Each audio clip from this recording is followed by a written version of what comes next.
Hi hello সবাইকে, চলে এসেছি আবার একটা নতুন ভিডিও নিয়ে। তো এটা ছিল আমার হাজব্যান্ডের বার্থডে, সে 5 মে 12 AM সময়টা ছিল তখন।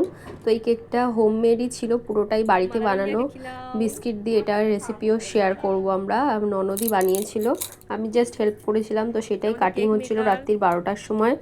তো তারপরে এই যে খাওয়া দাওয়ার চলছিল, কেকটা ছিল এইরকম। তারপরেই সকালবেলায় আমরা চলে গেছিলাম শ্যামসুন্দরী মন্দির, মুকুন্দপুর। প্রত্যেক বছরই তাই আমি যাওয়ার চেষ্টা করি, গত বছরও গেছিলাম। তো মন্দির থেকে ঘুরে আসার পরে দুপুরবেলা যখন কাজবাজ করছি, তখনই চলে এসেছে আবার হাজব্যান্ডের বন্ধুরা। হাজব্যান্ডের বন্ধু বলা ভুল, আমারও বন্ধু বলতে পারো। এখানে সুমন আছে, অপু আছে, শশাঙ্ক আছে, যাদেরকে আমিও ছোটোবেলা থেকেই চিনি, আমারও বন্ধু। তো সেই জন্যই সবার সাথে খুব ক্যাজুয়ালি দেখো মিশতেই পারি, একদম গল্প আড্ডা। ব্যাস দুপুরবেলায় কেক কাটিং চলছিল, কেকটাও খুব সুন্দর দেখতে ছিল, খেতেও দারুণ ছিল কিন্তু। তো এই এখন গল্প চলছিল, শুধু বাবাই অ্যাবসেন্ট ছিল, শ্বশুরমশাই, শাশুড়ি মা, ননদ আর আমরা দুজন তো ছিলামই, আর বন্ধুবান্ধবও এসেছিলো। তো এই দেখো, আর একজন হচ্ছে সব থেকে বড় ফেমাস, খালি স্প্রে করতে পারলেই বাঁচে। দেখো শুধু স্প্রেই করে যাচ্ছে। তো খুব মজাই হচ্ছিল, গল্প আড্ডা খাওয়া দাওয়া একসাথে। মানে বসলে বন্ধু বান্ধবরা আড্ডা মারতে মারতে সময়টাও বোঝা যায় না। তখন আমাদের কিন্তু লাঞ্চও হয়নি।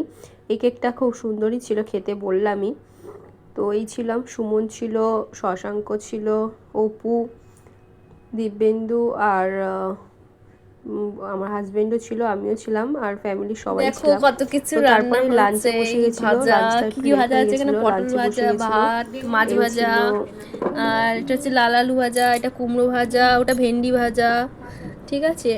আর এই আছে ডাল, এখানে আছে চিংড়ি মাছের মালাইকারি। তো চিংড়ি মাছের মালাইকারি, ডাল, এগুলো কিন্তু সব আমার শাশুড়ি মা রান্না করেছে। চাটনি, এখানে আছে পায়েস, আর এই চিকেনটা কিন্তু আমি রান্না করেছি, ঠিক আছে। আর এই হচ্ছে আমাদের গুরু। ব্যাস দুপুরের লাঞ্চের টাইম শেষ। তারপরেই আমরা বিকালবেলা দিদি ডেকেছিল, দিদির বাড়িতে গেছিলাম। তো দিদির বাড়িতে গিয়ে দেখি আবার দিদি জাম্বু একটা গিফট কিনে রেখে দিয়েছে, সেটাই খোলা হচ্ছিল। বোতল তো দেখে খুবই এক্সাইটেড, বাচ্চা, কালারফুল প্যাকেজিং দেখে ও খুব এক্সাইটেড, ওই খুলবে। ওই দেখো ও নিজেই খুলছে, একটু লালা পড়ে ঝরে যাচ্ছে, কিন্তু তাও ও কিন্তু থামছে না, ও বলছে ওই প্যাকেট খুলবে, প্যাকেজিংটা খুলবে। ও খুব মজা পায় এইরকম গিফট আনবক্স করতে। তো দুজন মিলেই খুলছিল, দেখো না জি বার করে মানে কাজ করে যাচ্ছে, কঠোর পরিশ্রম যাকে বলে। তো দেখো বাচ্চারা এরকমই হয়, ইনোসেন্ট প্রকৃতির। তো তারপরে এটাকে ওপেন করে আবার নিজে নিজেই নমস্কার করছে। গিফটটা খুব সুন্দর হয়েছিল, দিদি জামাইবাবু দিয়েছে।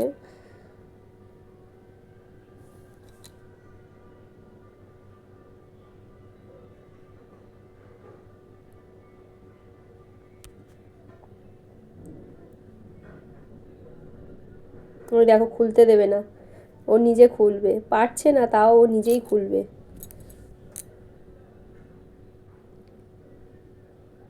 তো বেশ সারাদিনটা কিন্তু বেশ মজাতেই কাটলো 5 মে।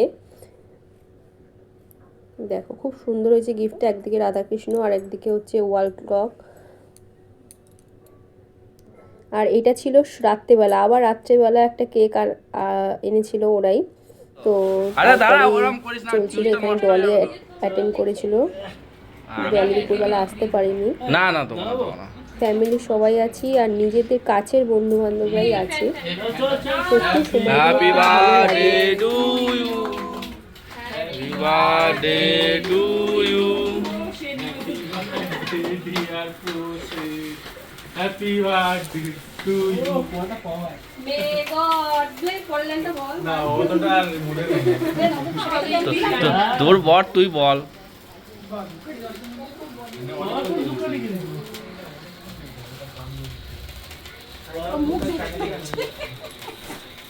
ডলি ওরম করিস না কিন্তু, আমার মাথা গরম হয়ে গেলে তোকেই প্রথমে দেবো কিন্তু।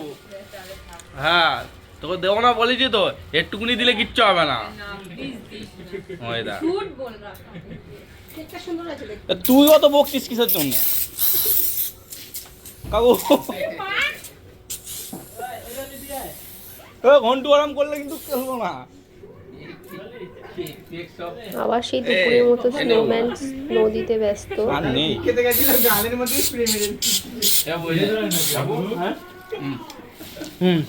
ক্যামেরা করতে হতো না।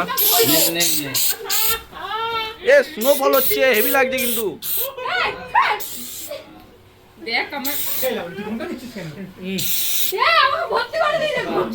এই হেভি লাগছে এটা।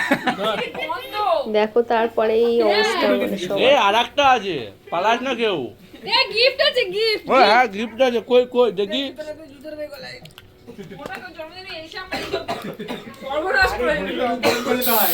আরে দাঁড়া না, দিবি কোন আছে আমার কাছে। না না দেবো না, দাঁড়া গিফটটা দিতে দে। আরে স্নোবল হচ্ছে না। আরে নে গিফটটা তো দে।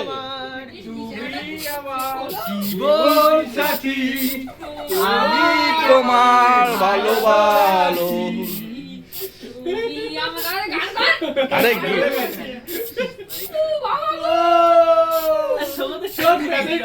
আরে ভালো একটা ব্যাকগ্রাউন্ড আসছে।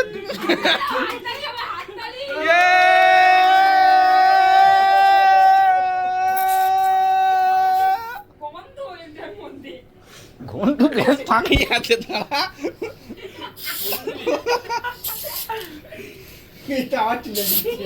তোর মুখেই পড়ছে না কিন্তু।